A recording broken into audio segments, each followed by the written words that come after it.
जिस उम्र में युवा रोजगार की तलाश में रहते हैं, उज्जैन के युवाओं ने एक एंटरप्रेन्योर ग्रुप बनाया है जो कि रोजगार के साधन उपलब्ध कराने के साथ साथ ऐसे आइडिया लोगों को देते हैं जो आगे चलकर बड़े उद्योगों की शक्ल लेते हैं।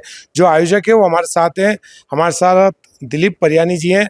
सर, ये कब से आपने जो आइडिया है ये कब से आया आपके दिमाग में और किस तरीके का आप एक सबमिट करते हैं हर साल? देखिए, लगभग 4 वर्ष पूर्व हम लोगों ने ये फोरम बनाई थी और तब ये आइडिया था कि हम किस प्रकार से खुद की ग्रोथ के लिए मिलें और अपने बिजनेस को ग्रोथ दें। लेकिन वो धीरे-धीरे फिर विचार ये आया कि हम हमारी ग्रोथ के साथ-साथ समाज को क्या दे सकते हैं। तो इसमें हमने फिर एक समिट का विचार आया, समिट करने शुरू करी, कुछ दूसरे इवेंट्स करना शुरू करे और आज हमारा ये तीसरा सीज़न है इसका समिट का, यंग एंटरप्रेन्योर समिट 2024 जो हम करने जा रहे हैं।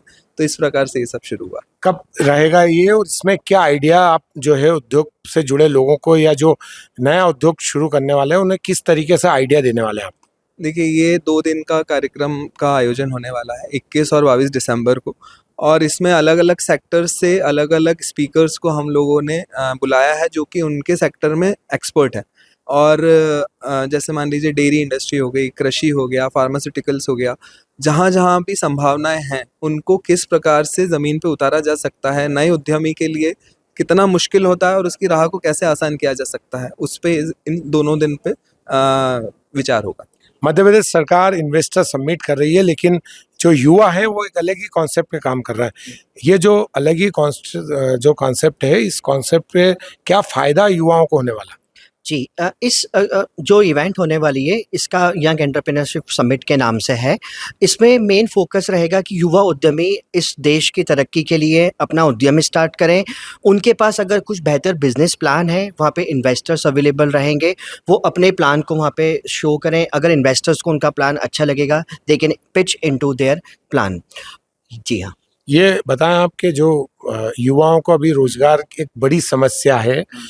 हर साल 5 लाख से ज़्यादा युवा मध्य प्रदेश के अंदर शिक्षित बेरोजगार के रूप में सामने आते हैं।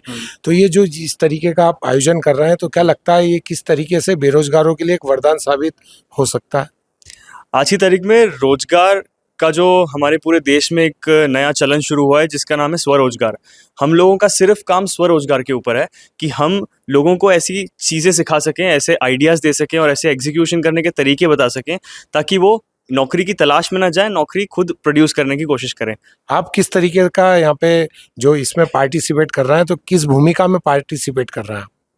मैं as one of the members of the organising team participate कर रहा हूँ और मेरा रिस्पॉन्सिबिलिटी फार्मास्यूटिकल सेक्टर से एक अच्छे वेल नोन स्पीकर को लाने का था जो हमारे यहाँ आकर युवा को गाइड करे, बताए कि अगर किसी को फार्मा और मेडिकल डिवाइसेस में नया अपना मैन्युफैक्चरिंग या बिजनेस स्टार्ट करना है तो उनके पास क्या क्या अपॉर्चुनिटीज़ है। जैसे कि उज्जैन में मेडिकल डिवाइसेस पार्क हमारी सरकार लाई है, ये हमारे लिए एक बहुत ही बढ़िया अपॉर्चुनिटी है अगर हम मेडिकल डिवाइसेस में हमारा नया उद्योग लगाना चाहते हैं। तो ऐसे स्पीकर्स आपको हमारे समिट में मिलेंगे जिनसे आप सीख के रूबरू होके वन ऑन वन क्वेश्चंस पूछ सकते हैं और अपने सारे सवालों का जवाब पा सकते हैं। हमारे साथ शुभम भी है जिन्होंने शुरुआत में इससे जो पहला सेशन था उसमें काफ़ी करीब से इसको सुना और इस पे अमल भी किया।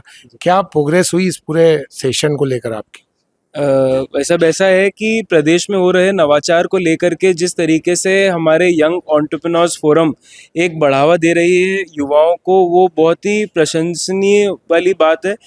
मैं भी एक स्टार्टअप फाउंडर था और मुझे जब स्टार्टिंग में एक फंडिंग से रिलेटेड प्रॉब्लम आई थी, तब ये जब लॉन्च पैड इवेंट मेरे को मिला था तब वो 1 लाख रुपए से मैंने कैसे 10 लाख रुपए का काम साल भर के 2 साल के अंदर किया, वो एक बहुत ही ज़्यादा इम्पॉर्टेंट चीज़ है कोई भी स्टार्टअप फाउंडर की जर्नी में। और उसी के साथ साथ यंग युवा उद्यमी फोरम मेंटोरिंग भी करती है। मेरे जैसे युवा जो है, जब आप यंग एंटरप्रेन्योर्स फोरम में जाते हैं तो एक मेंटोरिंग हमको मिलती है, नर्चरिंग हमको मिलती है, मालूम पड़ता है कि कहाँ पर एक्सपोर्ट हुआ जाता है, कहाँ नहीं हुआ जाता है, किन से मिलना है, किन से बात करनी। तो एक बहुत अच्छा एनवायरनमेंट कुल मिलाकर के प्रदेश में ऐसी सोसाइटी ने क्रिएट किया है। सरकार तमाम सुविधाएं मुहैया करा रही है लेकिन प्लेटफॉर्म आप मुहैया करा रहे हैं, तो क्या लगता है ये जो युवा वर्ग है कितना आकर्षित हो रहा है इस पूरे कार्यक्रम को लेकर? देखिए, हमारी सोच ऐसी है कि सभी काम अगर सरकार कर पाती तो बहुत अच्छा है, लेकिन कुछ हमारी सामाजिक जिम्मेदारी भी होती है। अगर हम एक एंटरप्रेन्योरशिप लेवल पे, इंडस्ट्री लेवल पर अगर हम एक स्थापित हो चुके हैं, तो हमारी जिम्मेदारी बनती है कि हम दूसरे लोगों को भी एक रोजगार के लिए उन्हें इनिशिएट करें। तो इसी के अंतर्गत हम लोगों की ये फोरम काम करती है और उसी का एक आयोजन ही होने वाला है। कौन कहता है आसमान में सुराग नहीं होता, एक पत्थर तो तबीयत से उछालो यारो। ये उज्जैन के युवा है जो कि रोजगार के साधन उपलब्ध कराने के साथ साथ युवाओं को नई राह दिखा रहा है, किस तरीके से उनके हाथ रोजगार पाने के लिए नहीं बल्कि रोजगार देने के लिए उठे।